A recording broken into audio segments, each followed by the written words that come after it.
My name is Kevin Allison. I'm with the Marion County Soil and Water Conservation District in Indiana.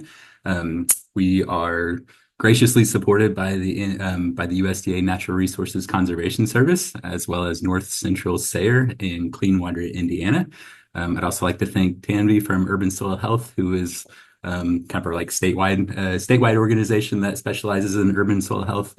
Thanks for being here to moderate. So yeah, I'm a soil health specialist with the Marion County Soil and Water Conservation District. This is a presentation on vegetable gardening with cover crops.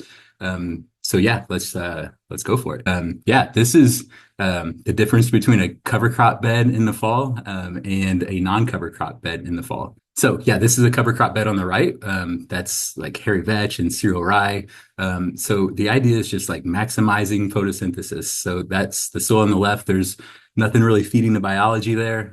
We're just trying to take advantage of photosynthesis, sunlight to make energy to feed microbiology that then chips away at minerals in the soil. Those nutrients then become available, more of plant available to the crop. So we get enhanced nutrient cycling.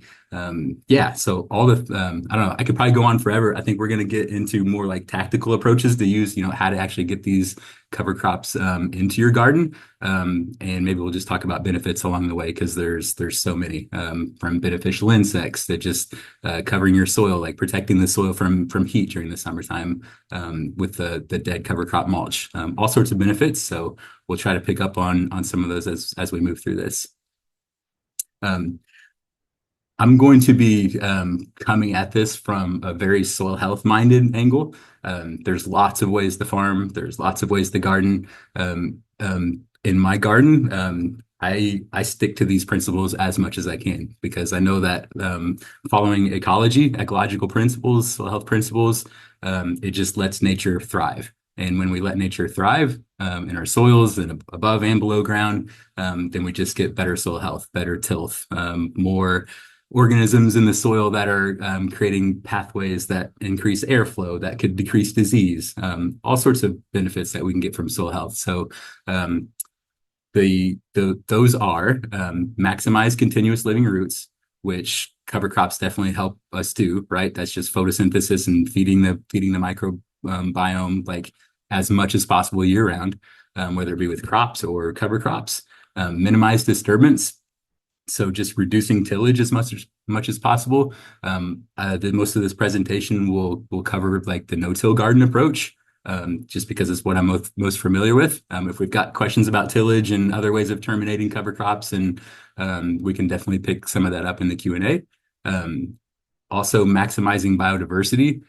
So the more plant families, even cover crop species, like different cover crop species that we have, usually there's a better response from the microbiology, just because not every micro organism likes a certain, they might like a certain cover crop, but when we throw the sweet at it, then that just gives us an opportunity to really boost like overall microbiology.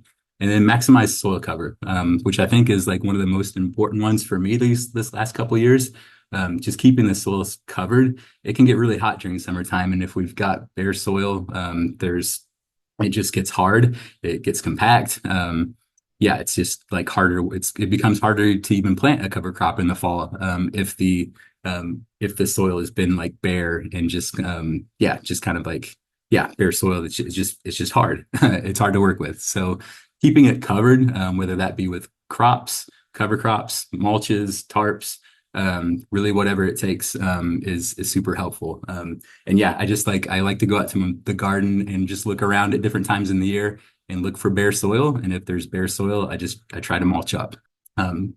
What I wanted to start out with first is some resources, though. I'll let you know that I'll be mentioning several, and they all are linked from the Marion County Soil and Water Conservation District website. So we'll drop it in the chat. If not now, then later. But marionswcd.org/soil health. And it's just got like resources from us, resources from our partners, and extensions and like farmers. So hopefully there's a lot there that you can follow up on and have some material to kind of reference back to. So in general, when we're talking about cover crops, we're looking at like a plant that you can plant while there's no like in general when there's like after vegetable harvest, right? Or between vegetables, like during the summer. So there's definitely spring, summer, and fall options. But you could just think like, okay, I'm planting beets and then I'm planting carrots. And then in the fall, do I have time to like plant a cover crop? Or if I'm planting my tomatoes in May and they're done in October, like what cover crop options are available to me then? So definitely there's spring, summer, and fall options. We're going to mainly focus on fall options in this webinar. Again, if we can pick up some of that in the Q&A about summer and spring, we can. And then in future webinars, we'll definitely cover summer in depth as well. So choosing cover crops, there's so many. I went to a presentation the other day where they were going over this like 60 different types of cover crops. It's a lot to choose from, but and yeah, I'd recommend that you play with some of those, right? Some of the non-conventional ones. But this presentation will kind of dive in and talk about like which ones I found to be helpful. And when I say I mean myself in my own garden, and also just what I've seen on other farms, like what are small farms using around the Midwest and maybe even wherever you're from. So benefits of each species, that's important. We'll look at that. Benefits of strategic mixtures. So when you do add different cover crops together, they can maybe do more for you or get to your goals quicker. And then what I like to think about like when using cover crops is what does the cover crop look like when it is time to plant the crops? So that's going to be very important, right? Like what do you want that cover crop to look like when it's time to plant? Like and that kind of affects on how you terminate it.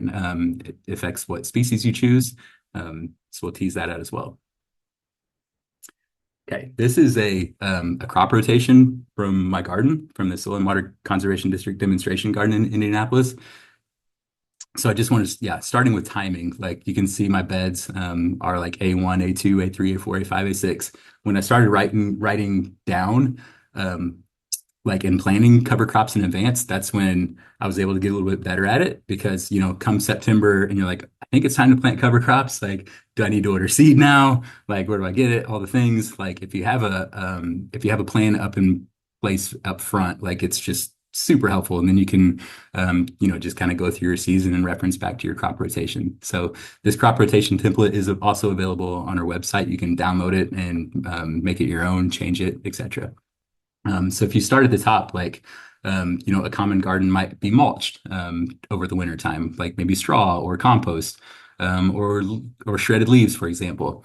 Maybe you had carrots last fall and they went into like October and you didn't have, you just didn't get a cover crop in. So it's mulched. So that would lead you into being able to do like a spring cover crop in April, right? Followed by summer vegetables. And then maybe you've got time for a fall cover crop after those summer vegetables. Or for example, in A5, maybe it's just mulch and then you do a round of beets and then you do a round of carrots or vice versa. And then come September, right after you pull those carrots or those beets, for example, like you could go ahead and plant a fall cover crop. There's also winter killed cover crops.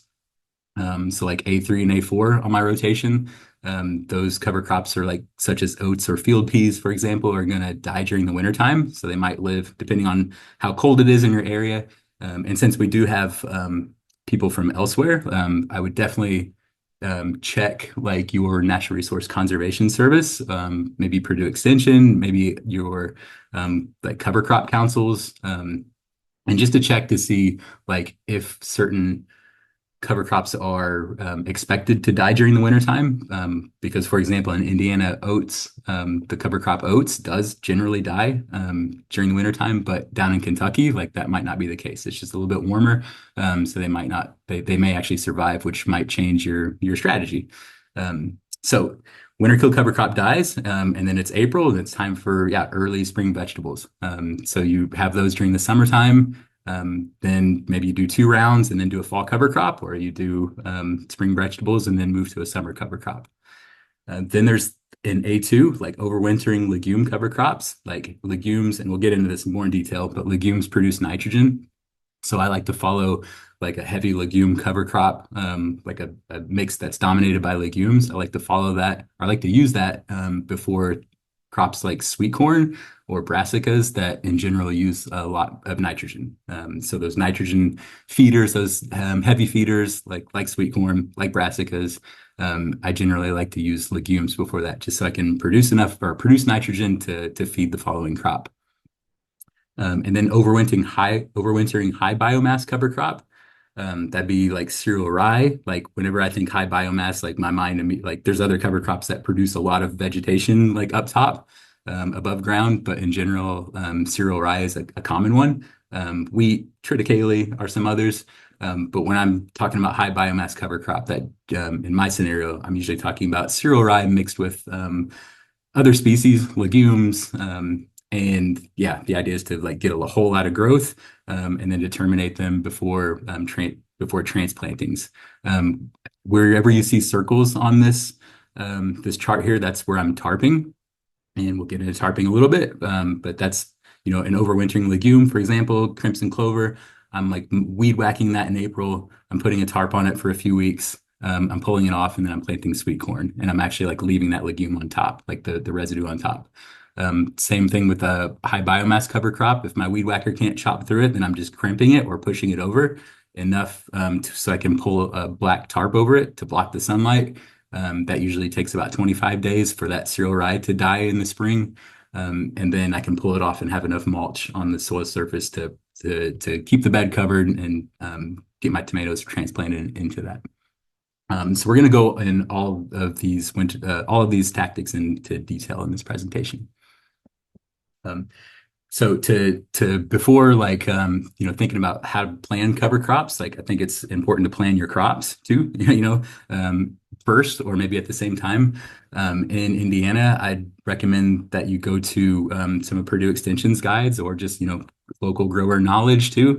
Just go to farming conferences, all the things, right? But Purdue Extension does have some good gardening and vegetable planting guides that talk about when to plant. So like your seeding window for that crop, and then also like days to maturity. So like how long will that crop be in the ground? So that's important because if we know that beets are gonna be however many days, 40 days, for example, then we know that those will be harvested, and then the next crop, or that we have a place in our calendar, our crop rotation for the next crop or cover crop. So if you can't find days to maturity on these Purdue documents, I believe a lot of seed companies also state that on their packages or on their catalogs.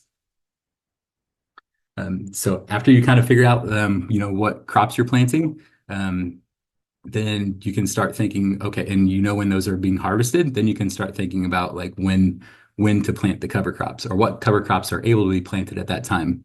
So these seeding windows are located on our website. They're developed by the NRCS Indiana. So again, check your state to see, double check with your state to see if there's any differences, which I expect there would be, depending on your region. In general, like if it's green on this seeding window, it's good to go. I'm not gonna like pick through this sheet because I think it takes a few times to look at. Like I just recommend like sitting down, like printing this out, sitting down with it, reading the footnotes, and just getting an idea of like what cover crops are best suited to each season. But you can see like for example, like winter cereal rye here. Cereal rye, that's one that can actually go out into November here in Indiana, like the first part of November. So like I think some people are scared to use cereal rye because it is just a big bulky cover crop. However, it being able to be planted so late and a lot of our vegetables are harvested late, it does give us an option in late season. So I do like having that, and I do use it a lot. So yeah, cereal rye would be a good one that you could plant late. You'll also notice that in August and September, there's a whole lot of green. So like your like radishes, phacelia, field peas, oats, those are really common ones. And a lot of like the clovers or legumes that produce nitrogen. So crimson clover is in that August and September slot. Hairy vetch, August and September. And even into beginning of October. So there is a really sweet spot for planting cover crops in August and September. And I know that a lot of vegetables are still growing that time, but I think like that's where you can just look at your crop rotation, and especially if you have it, like if you have multiple beds or areas, then just just try to stay on top of it. Like, okay, like this bed is beets and it's going to be harvested and it's going to be open, and treat that, like figure out your cover crop for that bed. Whereas, okay, this one is watermelon. It's going to like go later in the season, and I can't plant a cover crop at the same time that I was planting another bed. I need to figure out like what cover crop I'm putting on that watermelon bed after the watermelon's harvested. So if you can try to just treat each of these beds, look at each bed and figure out a plan for each. There's also a lot of summer cover crops.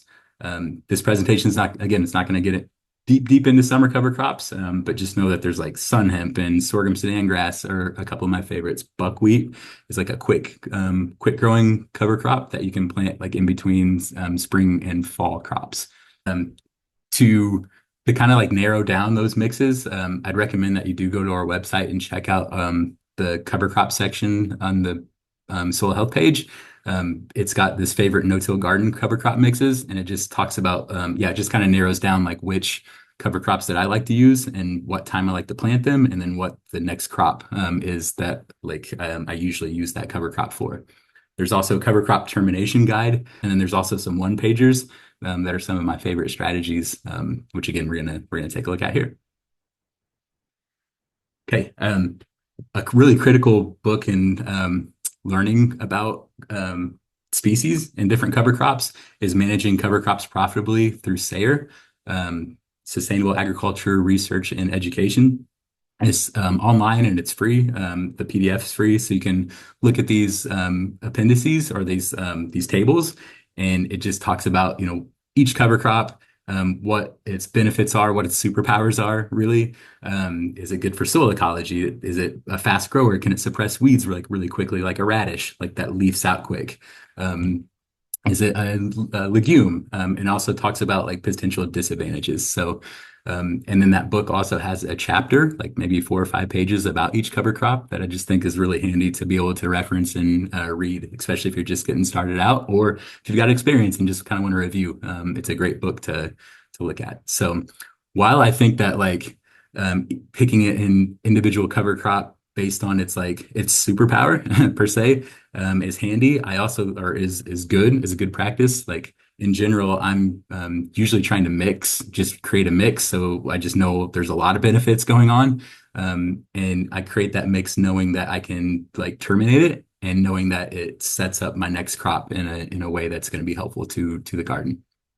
Okay, the Indiana cover crop table for small farms and gardens. I think this is a great like quick reference sheet that lists the cover crops, lists their families. So there's forbs, there's grasses like cereal rye, that big tall grass, hairy vetch, crimson clover, legumes that produce nitrogen. Most of these are annuals that we're working with. And then this also says like, is it expected to survive an Indiana winter? So you can see like oats, for example, it seldom survives the winter time. So I would expect to plant that and I would expect it to die. So I wouldn't have to worry or wouldn't have to manage that in the spring as much. It also has growth height and seed to end at maturity. I think seed to end is helpful. Like you can see like the legumes are like have a lower seed to end ratio, carbon to nitrogen ratio, meaning that there's just like in ratio wise, there's more nitrogen, or there's more nitrogen than there would be if it's like a higher number, like such as cereal rye that's at 37 to 1. So 37 to 1 just has more carbon and nitrogen than a legume. And I use that to kind of think about, okay, what will the residue look like? And by residue, I just mean like the mulch that a cover crop leaves if I'm killing it and leaving it on the surface. If it's got a higher carbon to nitrogen ratio, then I would usually expect that that material, that dead mulch to stick around longer, to not decompose as quick. Whereas a legume that's more nitrogen rich will be decomposed by microbiology a lot faster. The backside of that table is the Indiana cover crop table for, yeah, sorry. It had the backside of the cover crop table has seeding rates. And maybe if we get in Q&A, if we've got like some more interest in like how to choose seeding rates, we can get into that. But there is on our website, there is like a webinar, or there's a video that discusses that in depth, and also how to use the cover crop tool, which is like an online spreadsheet where you can actually choose your cover crops, and it tells you how much seed that you would need for a certain amount of space. So if you had 150 square feet, you could put in 150 square feet. And you could say, okay, I want a high rate of cereal rye because I want like a lot of, I want it to be dominant. I want a lot of like grass to that cereal rye grass to grow so I can use it as mulch. And maybe I'm adding like a low rate of crimson clover because I want to balance it out a little bit by getting some legume species in there. Or maybe I want to add a low rate of phacelia to it just to see if I can get some flowering for pollinators. Okay, maybe one thing I'll draw your attention to too is surface broadcast potential. I don't think these are perfect. Like there's always like, yeah, but it worked for me, and I get that. But in general, like if it has a plus on the species, that means that you could just broadcast it out on the soil surface, and in general, it will germinate and do okay. However, like if you can get the optimum depth, if you can get the seed buried a little bit, whether that be with a one row seeder or just a very light rake, for example, or adding compost on top of it, like to just give it a little bit depth and more seed soil contact, that species or most all species are going to be able to germinate faster and just more, yeah, just get better germination overall. Cool. Um, so these are the strategies that we'll be looking at today more in depth. So fall planted, winter killed cover crop. So in general, like I'm using oats, field peas, and radish. I do take out the radish if I'm planting a lot of brassicas in my garden, which I do. So I don't plant radishes every year in my winter killed mix. They are great at weed suppression, but I do find they like decompose fast in the spring. And while that's okay. Like it's releasing nutrients. It's like great for earthworms. I do try to keep like my bed covered with mulch at all times. So if my mulch decomposes really fast, then it's gone. So oats and field peas is usually my go-to winter kill mix. Um, Fall planted legume mix. Talked about that a little bit, but that's the legume mix that I like to target towards like sweet corn and brassicas, and can usually be planted in August and September. And then we'll talk about the fall planted high biomass mix, which would just be like cereal rye. And the idea would just to be to grow a tall, like burly cover crop that we're then like pushing down, crimping, tarping, untarping, and then planting that next crop. About half of my beds are oats and peas, and then half of my beds is something that's going to overwinter. Okay, so um, before getting into those strategies, I did want to take a look at seeding really quick. Like, how do you seed these things, these cover crops? And I would suggest that you look at the cover crop seeding methods document on our website for like more in-depth, like yeah, just more detail. But like think about what your bed looks like. So on the top left, those are beets that have been harvested, and weed control was pretty good through the season. There's like compost on the bed. There's no dry soil. And that like, or it's not really hard because I think I had like mulch on that bed. So like there was good tilth underneath it.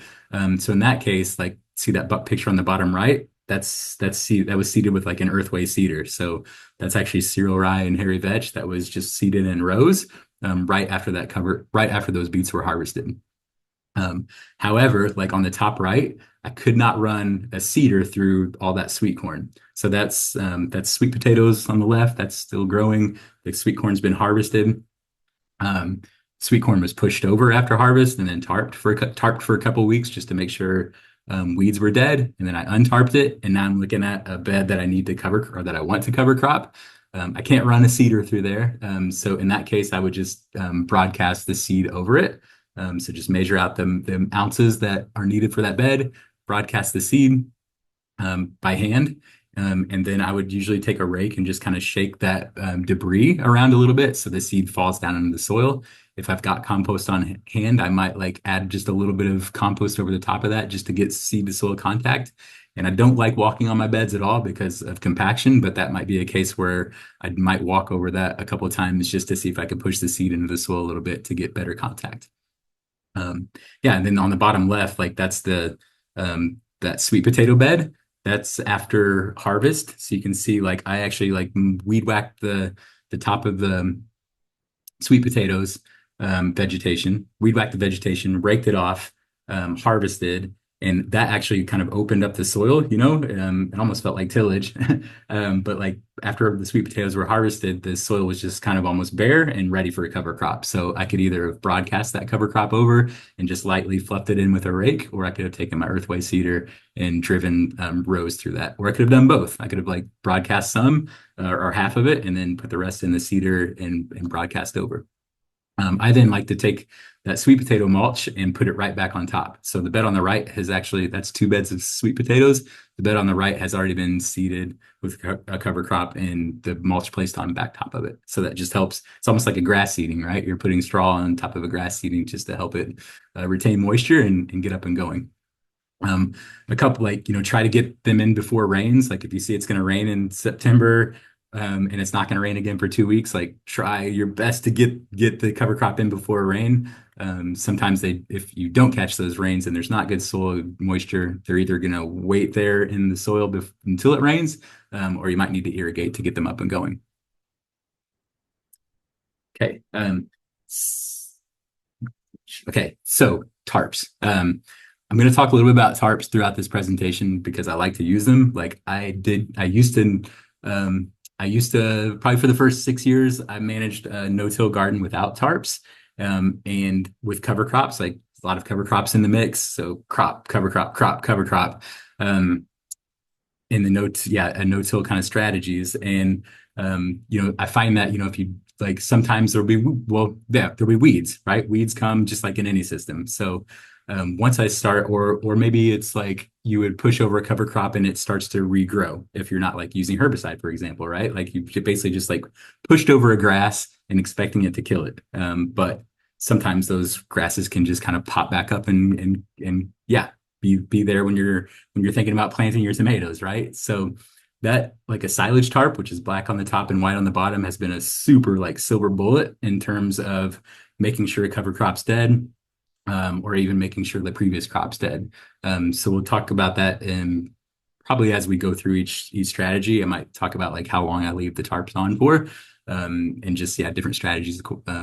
If you're in a smaller garden or if you don't have access to a tarp, then different things can work. Like just as long as you like even mulching up heavy can work, as long as you're like blocking out light. And also like, cereal rye, like if you mulch that up, like sometimes it just pulls itself, like it just comes through the mulch. So blocking the light's important, just to make sure that cover crop's dead. So if you've got more questions about tarps, feel free to reach out to me later, ask it in the Q&A, or check out this really cool document that's linked from our website. And it's through the University of like Maine and others that really go into depth on types of tarps, and all their uses, temperature differences, all the things.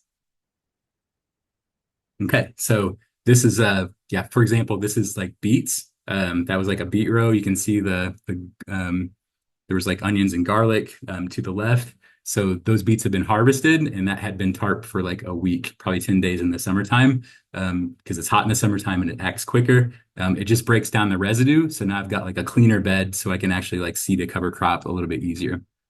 I do use one of those like little rotary cultivators sometimes, just like a hand tool to maybe work the seed in a little bit. That's probably about as much tillage as I do in my garden. If I don't have to do that, even better. And usually I don't have to do that if I've got like good soil health going in that bed, and I can just like drive a one row seeder through it, like the earthway seeder. I have tried to like, make furrows with like a pointed hoe. And if the bed is like soft and in good condition, like good tilth, like that works.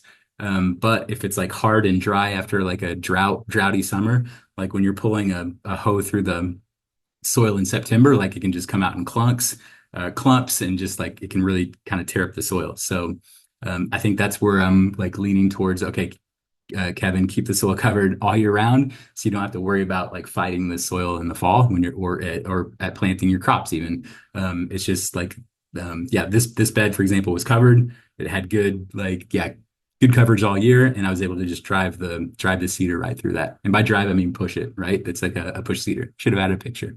But it's basically like a two-wheeled push seeder that just opens up a furrow and drops the seed down and then closes the furrow with a chain. So like again, vegetables go late, right? Like in the season. So some Picture a watermelon, your watermelon patch, right? There's tons of vegetation. It's really hard to see the cover crop into that and have the cover crop come up. So you might just need to like wait until that crop's harvested.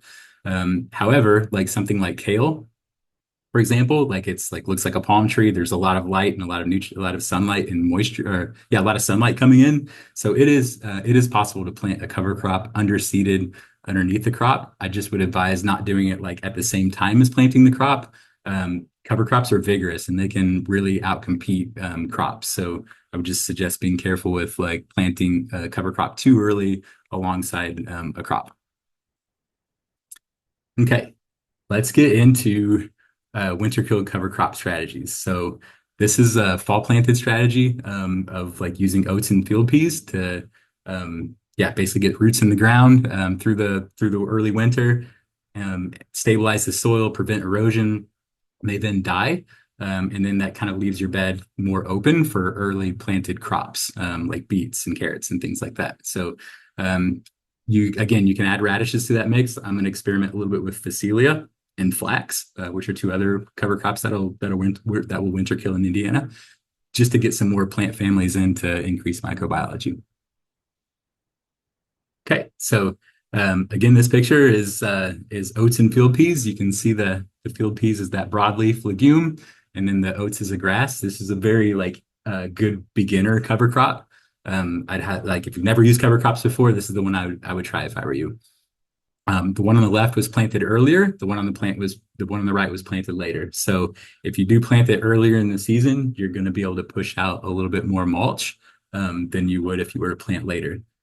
So this is what it looks like when it dies. You can just see the oats just yeah, dead, falling over. Sometimes they don't fall over, but in general they do. Like if you come and you don't like that aesthetic, like just weed whack it and or yeah, do it with, like cut it with shears if you're on a very small scale.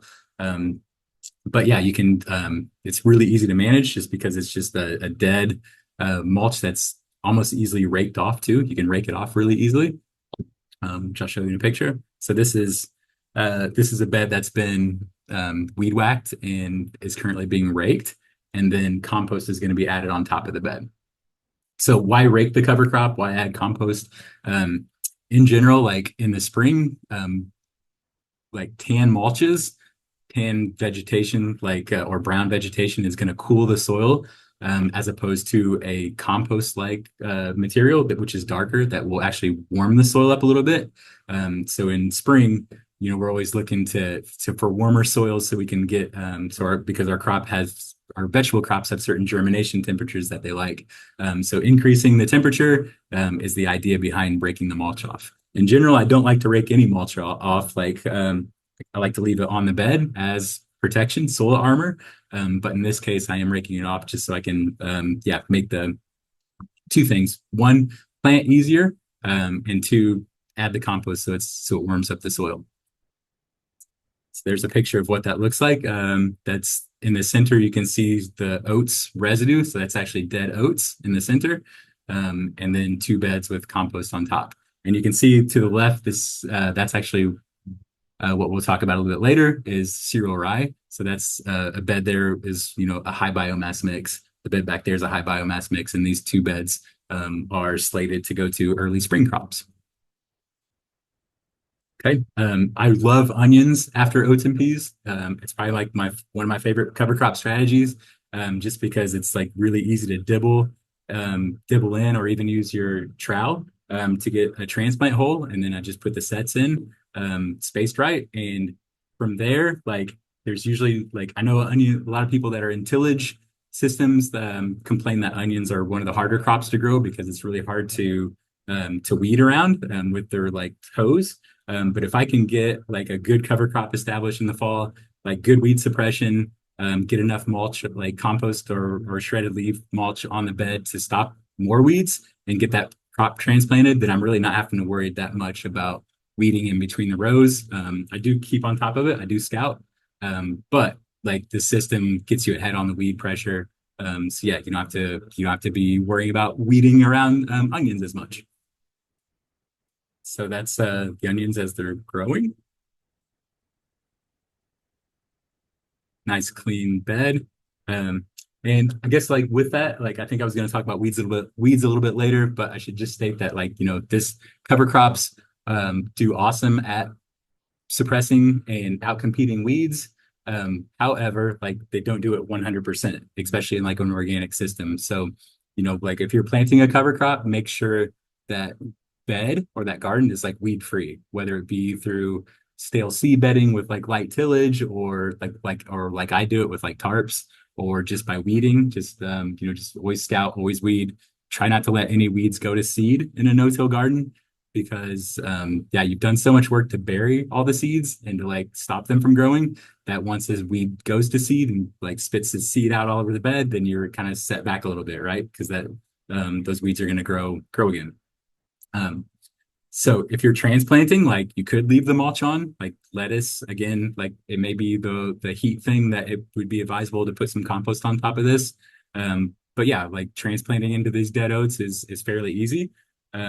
However, like this is a picture of the one row seeder and just getting through cover crop mulch with like a one row seeder or a hoe, for example, even a hoe like is tricky. So I think that's where like raking it off before seeding like this is advantageous. If your soil's like hard, I'm not sure if everybody's heard of a broad fork. Like they're kind of like a wide hand tool with like deep tines. And the idea is not to flip the soil, but to just like push it in the soil and then rock back a little bit to kind of crack the soil, increase airflow, and decrease compaction. I'm using like a smaller, like just digging fork to do this in this garden. But that does help kind of just like yeah, decompact the soil, even if it's briefly. That might help you actually get a crop seeded or a cover crop seeded. So that's also a handy method to be able to use if your soil is a little bit harder. Um, I think like in the first like 4 years of switching towards no-till, the soil is not, doesn't have extreme soil health yet. So the soil is just a little bit harder and more compact. So sometimes broad forking can help you get through those things. Yeah, it's just one more picture of dead oats. And there's some spring spinach coming up out of it and some beets. Um, yeah, just like, for example, on one of those 30-inch beds or 36-inch wide beds, like I might do like 3 rows of beets or four rows of beets.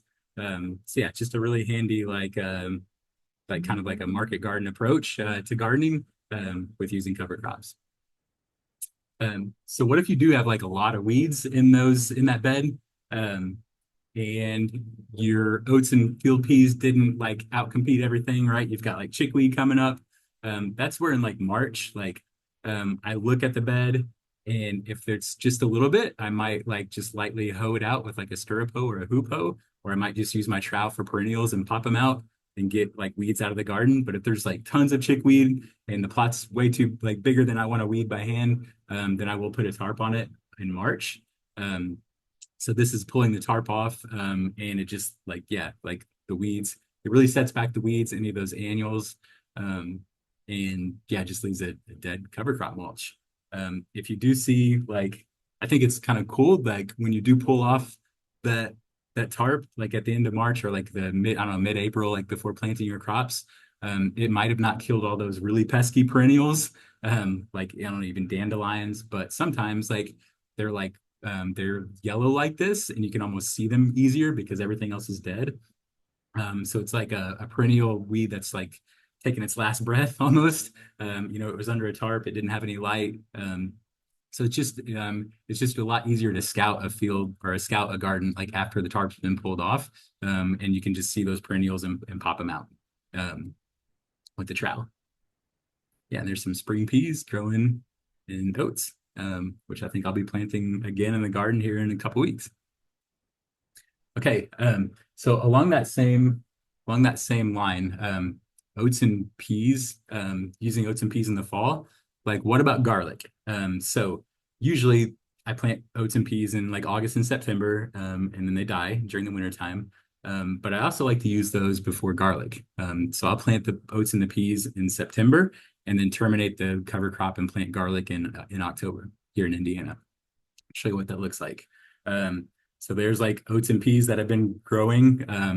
I just weed whack it. So right before planting the garlic, I'll weed whack it. I know there's a lot of science out there to be like to be done, like research to be done on like mycorrhizae fungi and things like that. But I believe that oats and garlic are both like mycorrhizal like plants. So they do use like a certain type of fungus in the soil to like get nutrients and share nutrients.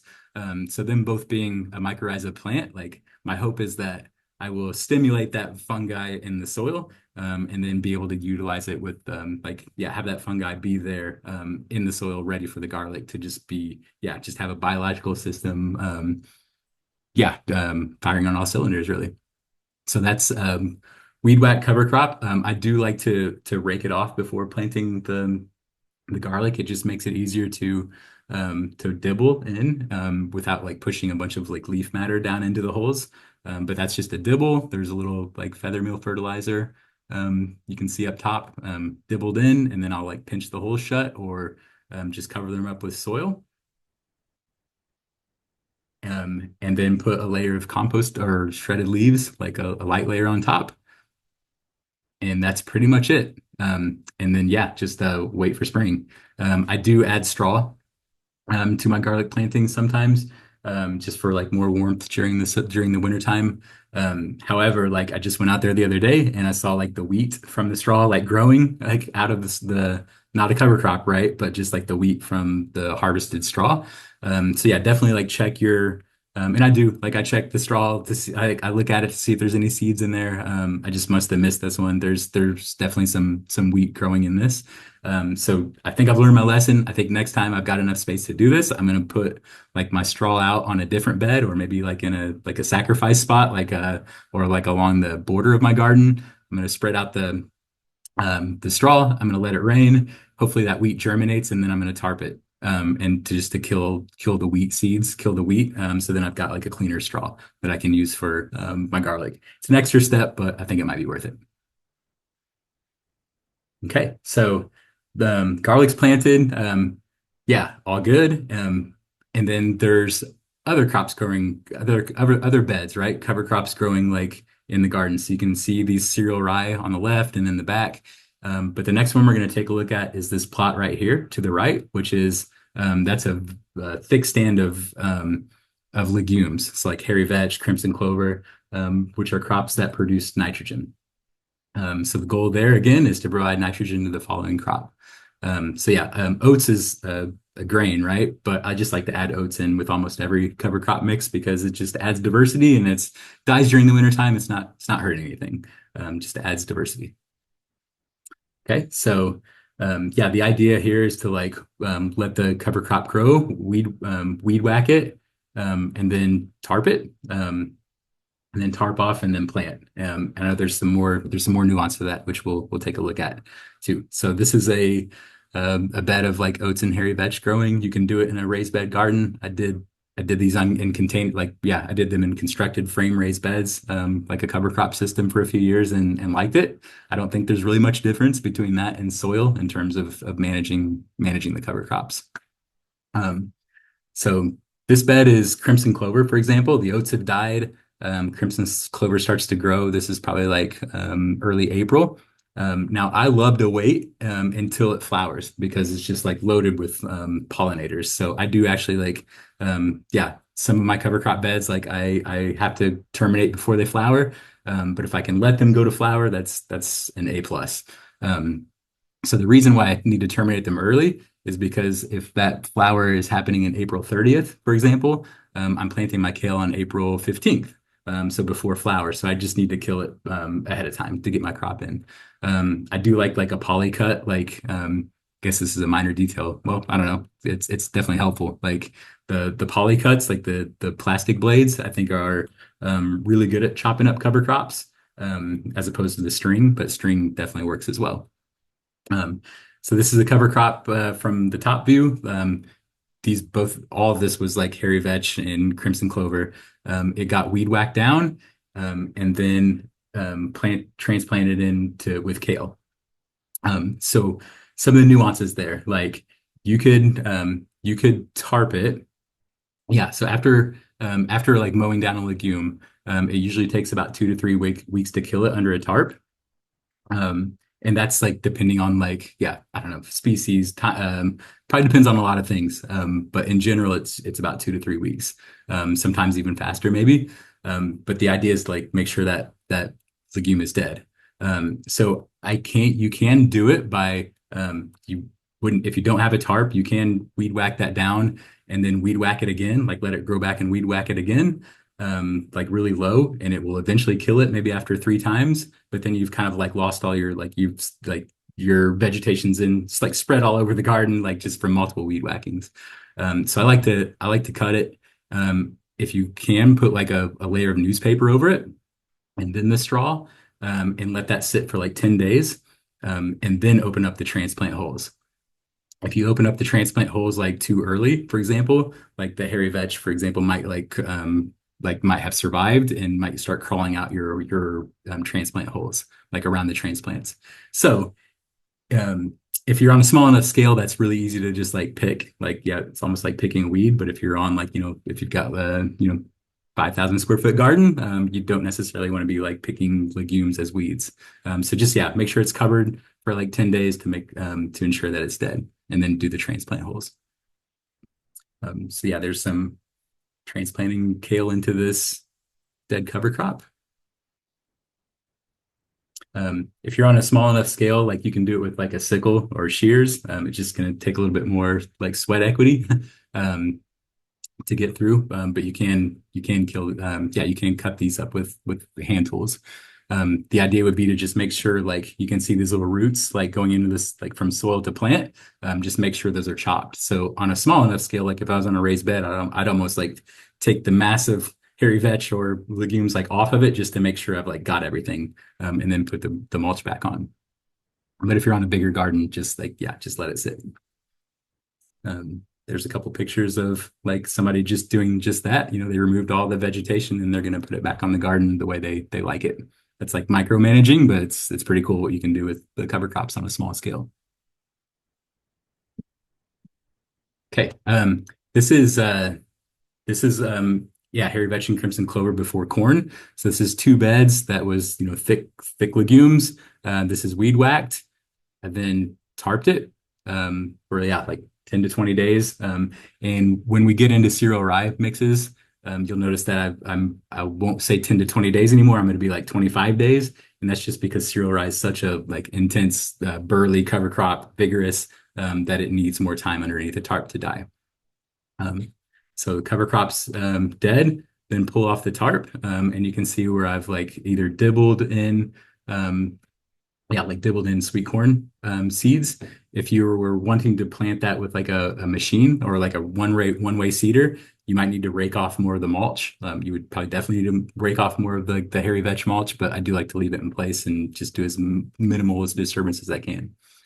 So there's the hairy vetch residue, and the corn. And as that hairy vetch residue decomposes, the nitrogen will, yeah, hopefully a lot of it will get into the soil and be picked up by the corn crop. Um, Now, hairy vetch, like in some of these legumes, like will decompose rather quickly. And I know like not everybody's gonna like compost like an acre sweet corn patch, but on my 4 rows, like in my quest to keep everything covered, like because the legumes are decomposing quickly, I will add compost as like a soil surface, like on the soil surface, even if it's just a light layer, just to keep that soil protected and armored from the heat, and the microbiology fed. So there's some green sweet corn. And then like you saw, like earlier in the picture when I was seeding, like seeding cover crops, you just harvest it, push the sweet corn over, tarp it for a couple weeks, and then pull off, and now it's ready for your next round of cover crops. A little about nutrients, and just for you to keep in mind, like we talked, I've been saying that I use legumes before, sweet corn and things like that use a lot of nitrogen, and that's because of like graphs like this, right? Like you can see as that legume, this like 100% legume stand, as it goes towards flower, as it starts growing towards flower through the spring, the amount of nitrogen that it's producing like increases greatly. So that's why I like to leave it, also like to leave it growing as long as I can too, and only terminate it when I'm actually absolutely need to, right? In time to have it tarped and ready for the next crop.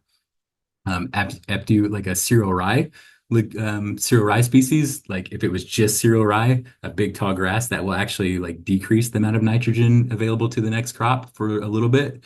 So just keep that in mind too. So that's why cereal rye might be great before like beans, which is a legume itself that doesn't need a lot of soil nitrogen.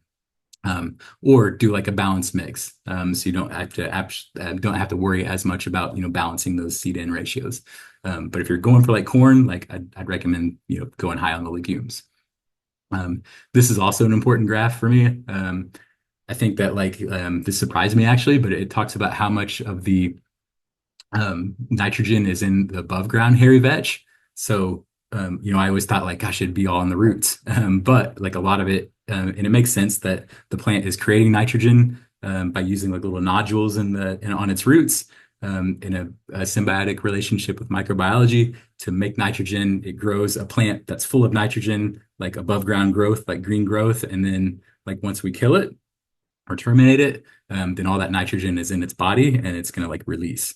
So that's where we're seeing like this like high nitrogen in the top. So and that's also why I'm like leaving that hairy vetch residue, the dead hairy vetch, like on that sweet corn bed, um, like in between the rows, or just like on the bed, not in the walkways or not in the compost pile, because I want that nitrogen going to that corn. Um, Maybe a quick FYI that you can. I said I added oats to any mix. Like you can add too much. This is a raised bed that was a very, very high rate of oats, and this grower, who happened to be me, wanted legumes in this bed. And that just didn't happen because the oats just overtook it. So the cover crop tool webinar talks about like how to manage those rates, but just use a low rate of oats if you really want your high rate of legumes to be the powerhouse. You can give it a haircut, like if that happens to you this fall. I did it again. It's just yes, it's hard not to just like overseed, right? But I did it again, and I really wanted the legumes to come out this spring, so I just weed whacked. Just late fall, early winter. I weed whacked the oats just to give the more sunlight to come in to help those legumes flourish. That's kind of what a mix should look like. Yeah, the dead oats kind of hanging over the bed, and then the legume just waiting for the next spring to crawl out. Okay, I'm gonna go through this, and then hopefully we'll definitely have some time for some Q&A. But let me get through some overwintering high biomass and cereal rye strategies first. So you saw legumes, you saw winter killed. Like this is a cover crop that's going to be surviving the winter time and like growing tall in the spring. That's what cereal rye might look like in April. So I'd expect it to kind of like hang low during the winter time. Just like not very high. It doesn't put on a whole lot of growth in the fall, but in the spring it really starts booming. In April it can like double its height. So this is a couple beds full of cereal rye, and there's other cover crops in there that you can't necessarily see, but they're lingering a little bit lower. And then this is more towards like end of April, early May when it's, or even mid-May when it's really, really starting to burst. So again, if you're like tilling, and you're looking at this big plot of cover crops, like that's hard to till. There's huge roots, like huge, like a lot of biomass. So like you could try, but I would definitely lean towards like if you are in a tilling operation, like a tillage system, then I would till like a lot earlier than this. Like do it when it's 10 inches tall and not 2 feet.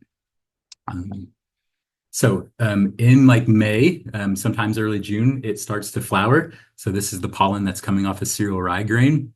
In the background, you can see the legume like hairy vetch flowering or crimson clover flowering. Before tarps, this was a struggle because to kill a cover crop with like mowing or crimping, which is pushing it down, the best time to do it is when it's like and when it's flowering or in its reproductive stage, like anthesis, like this grain is here, this cereal rye grain. And the reason is that the energy is all put into reproduction, or a lot of the energy is put into reproduction and not necessarily regrowth. So I would weed whack I would weed whack these cover crops, and then hopefully everything's dead.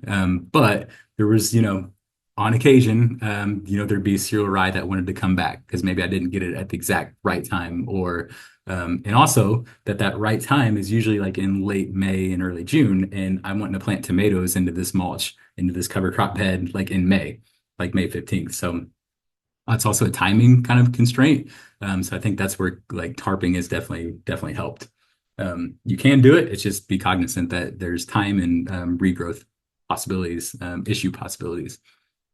In general, the strategy would be plant your crop in fall, your cover crop in fall. It grows during the spring, and then we crimp it down, push it down, tarp it, and then untarp and transplant into it.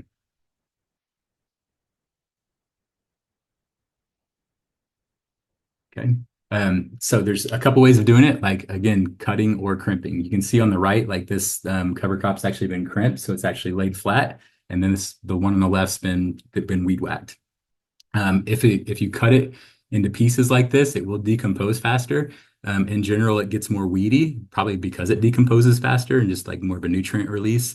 Whereas the one on the right, like that mulch layer will stick around a little bit longer because it's more intact and not in pieces.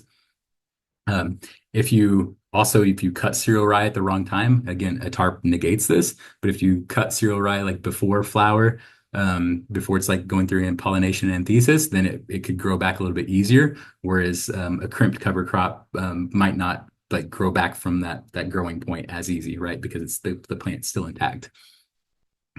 However, for both tactics, it is helpful to tarp. This is Daniel Mays out at Frith Farm in Maine. They use like a foot crimper to knock this down. So it's basically two people marching in unison. We've got one at the demonstration garden here that's just a one person unit where you can it's got like just like got two telescoping poles, and you can just kind of march through a cover crop to knock it down. If you're on like a smaller garden, like I just like in the past or like often I'll just use like a T-post, get down on my hands and knees and actually just like push it over, like just kind of like work my way from one direction to the other, and just down the bed and just just crimp it down. In big ag, like these big machines will actually like crush the stems in multiple places to stop water and nutrient flow through the plant.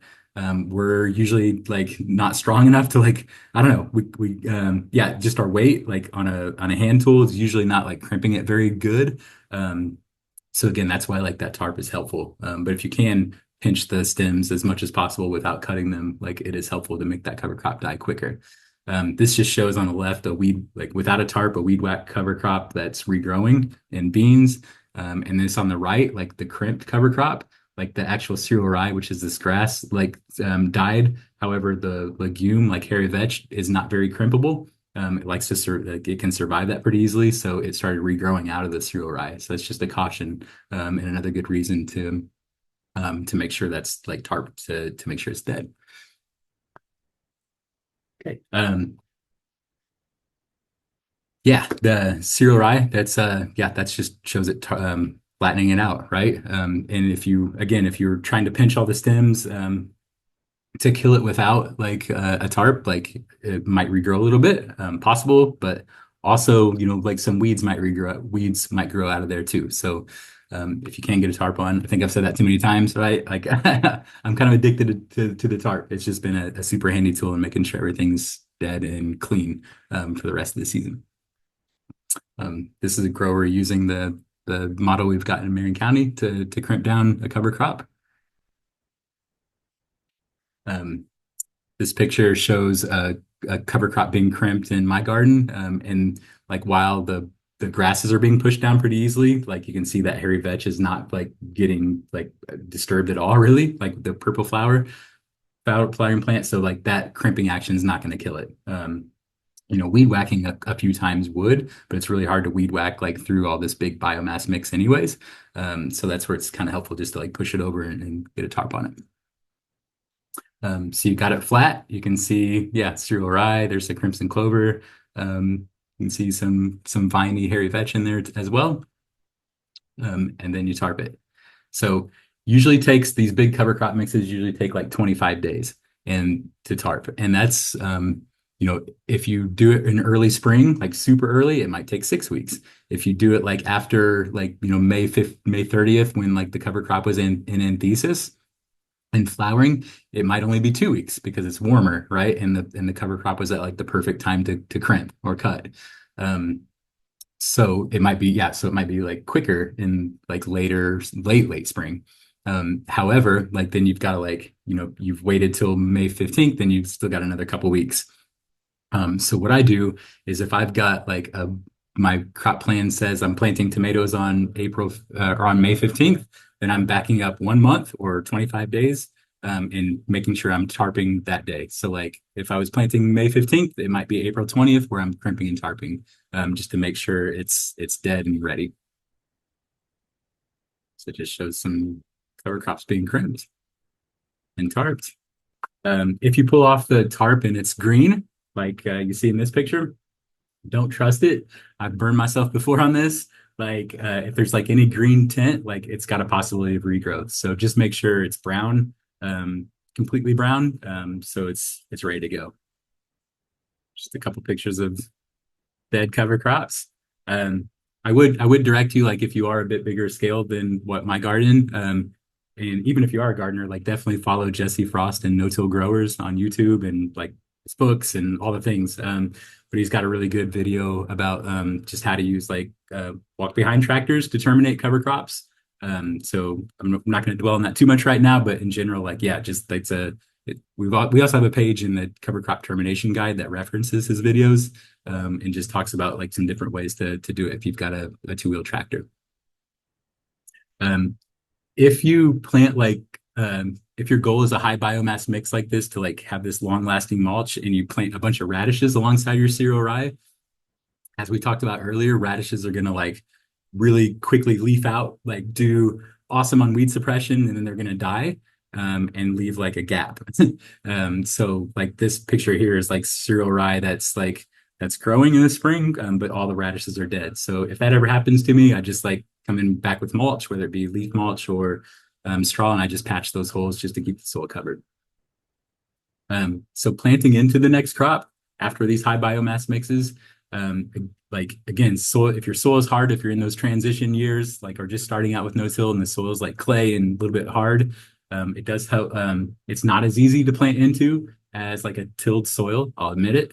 However, I think the benefits are there with like the weed suppression, the soil health, yeah, the moisture. Like moisture, I usually don't have to water these beds until like August, just because that mulch and the soil, the organic matter is like just really, really good at regulating soil moisture and temperature and all the things. So, yeah, I planted sweet potatoes with a tree planter before, but in general, as your soil gets like softer, like a trowel works just fine.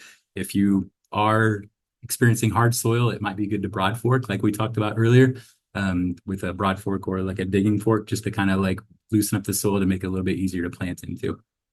But yeah, basically like planting slips of sweet potatoes is something I like to do after cereal rye. You can see I've added like a layer of compost down the planting strip in the middle.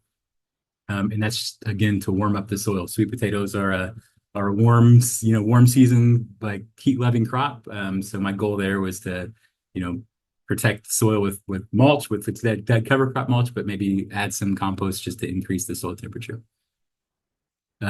Seeds can work. I think like most people would have probably better success with just transplanting into these systems. However, seeds do work. Maybe not like small seeds like carrots, right? Like it'd be hard to like plant carrots into a system like this. So if you're planting carrots or beets in the spring, I'd definitely recommend doing a winter killed cover crop like oats and peas. So that's like squash and watermelon. I've had fairly good luck with them, in planting like those larger seeds. And what that gets me is just like a long lasting weed suppression. And again, all the soil health benefits, and clean fruit, like the actual fruit or zucchinis, like not laying on bare soil and getting like soil-borne diseases splashed up on the leaves. It's protected and good to go. So this is just transplanting some tomatoes into the soil. More tomatoes. Gonna take you through a few pictures. Yeah, if you're, I've always had the tendency to do beans, like bush beans behind this. I will say to make like a furrow through like heavy cereal rye is not easy with a hoe. Um, like it's almost easier like with your hands just to take the and kind of like rip open a slit if you need like a planting slit for beans. I do find that I have a little bit better luck if I do open up a planting strip rather than planting like directly into like the thick mulch. I just think, yeah, I'm not sure. It's not like a replicated trial or anything, just my experience that I've had a little bit better luck with opening up a furrow. Yeah, like that's in this case, like I weed whacked a planting strip and adding compost. You could do a little broad forking if the soil is compact.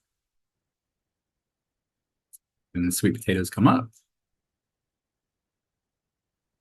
Yeah, and then after you harvest the sweet potatoes, then it's back to planting a cover crop.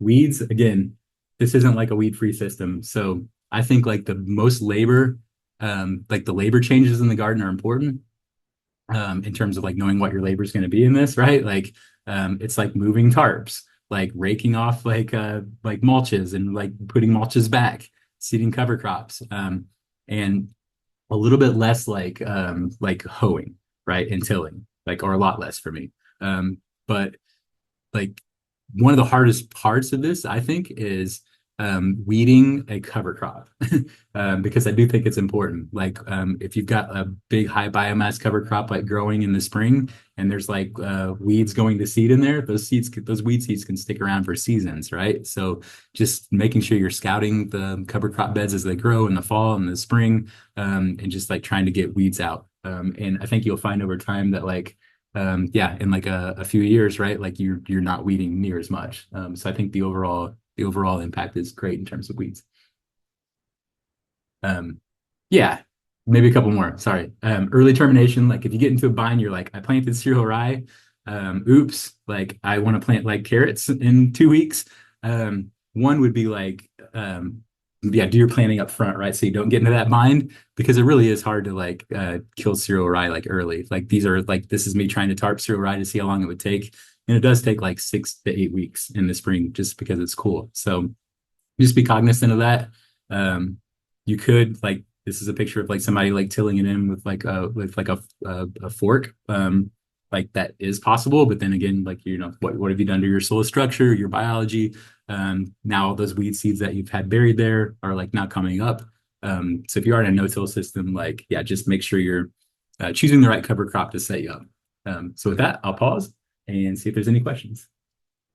What is an example of how you would follow up a sweet corn patch when it's finished in July or August?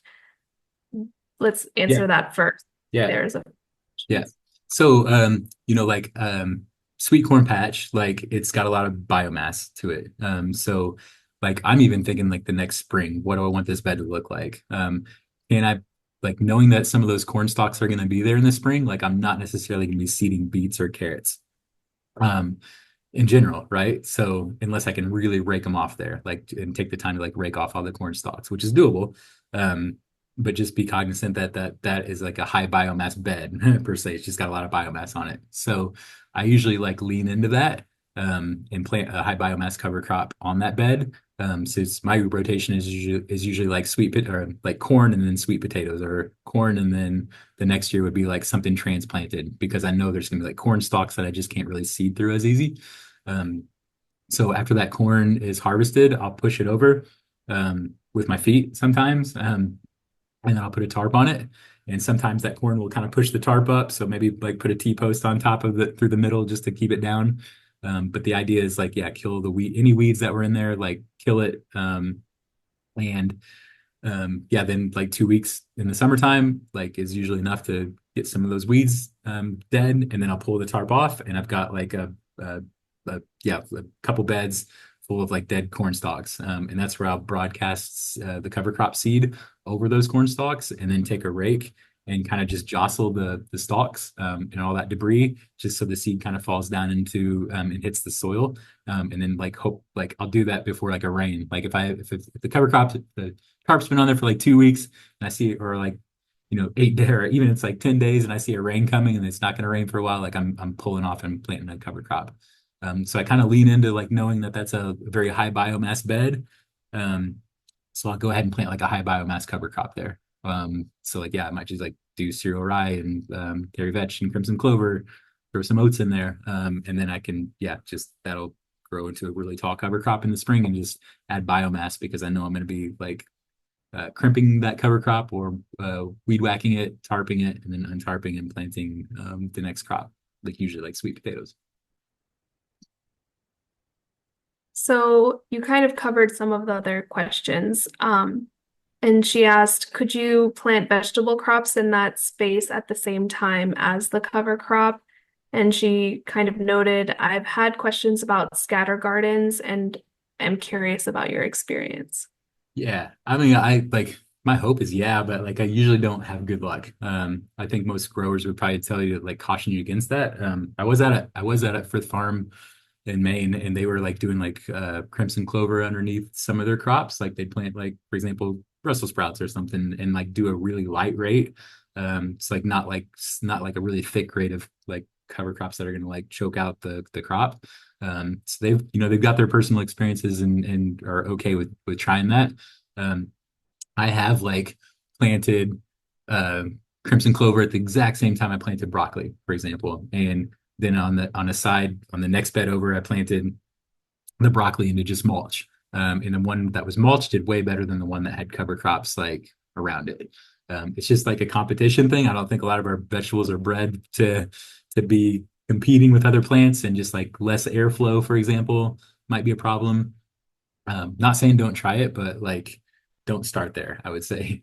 Um, yeah, in terms of growing like but then again, like I've seen a pepper grown with like red clover around it. It was like the most beautiful thing, right? So pretty, so pretty. But I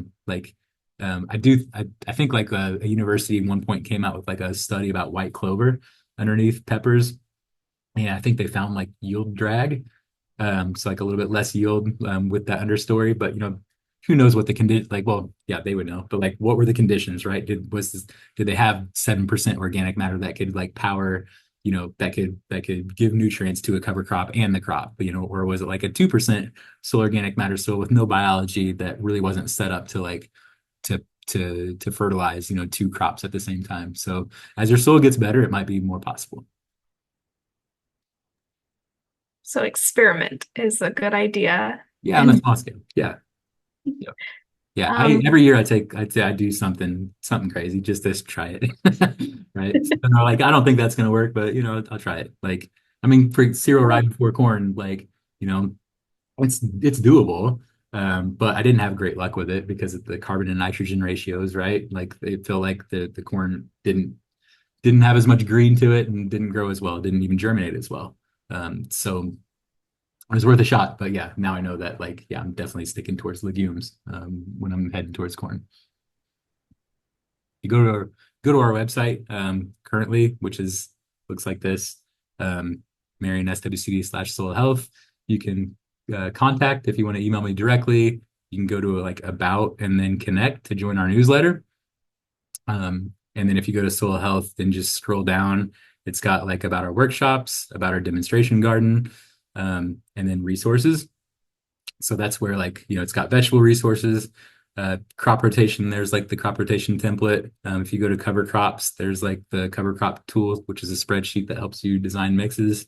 And then like there's presentations, for example, like Google Slides, like that, like the last third of the presentation about cereal rye, like that's online and like a slides ready to go with like annotated slides in the notes section. So yeah, feel free to check those out and let me know if you got any questions about them, or if you know any other resources. That would be, because there's lots of resources out there that got a lot on here, but there's tons out there, right? So um, and if you're in Indiana or in Marion County, like definitely like join our newsletters, and we do a lot of like SWCD Soil and Water Conservation District bus to farm tours, where we just like to get like rent like a charter bus and head to farms, right, to check them out, because there's no better way of seeing it than seeing it. So and we also have like a lot of demonstration garden workshops that are garden on the west side of Indianapolis. So this spring we'll have like four, maybe three or four. Yeah. garden workshops where you can actually like see these plants growing and see how to manage them. Okay, we have another question. Are any of these cover crops harvestable? And they gave examples: radishes, turnips, oats, flax, wheat, peas. Yeah. In general, my goal is for like the microbiology to harvest them, right? And turn it into energy to like boost the next crop, like and just build soil health over time. However, yeah, like those daikon radishes are pretty tasty. Just don't take them all, right? Then it's not a cover crop. Like but yeah, like my neighbor would always like pick at them, which I get. Um, Tamby, your boss, left to browse my garden and pick the peas, the peach tendrils. She eats those. My daughter eats the like the young buds of crimson clover. So yeah, there's some grazing to be done. I'm not sure what I'm legally able to say, like what you can eat and what you cannot. Because usually my friends say like stop telling like their kids to eat all this crazy stuff. But in general, yeah, there's definitely some. And like buckwheat, you can make flour. Like in general though, like when it's in the garden and if I'm in like an annual rotation, like crop cover crop, crop cover crop, I'm trying my best not to let those things go to seed. So if buckwheat's going to seed or cereal rye going to seed and dropping like seed on your garden bed, like who knows when that will germinate? It might be this fall, it might be next spring, might be next fall. So like not knowing like when that seed's like gonna germinate just kind of deters me from letting a crop go to seed. Okay. Well, yeah, thank you all. I encourage you to like sign up for a newsletter at that Connect. I think it's like, yeah, you go up to here to about and then Connect. You can hop on our newsletter. We'll have like lots more webinars coming up and or on-farm workshops too. Thank you, Tamby, for moderating, and thanks everybody for showing up. Thank you all.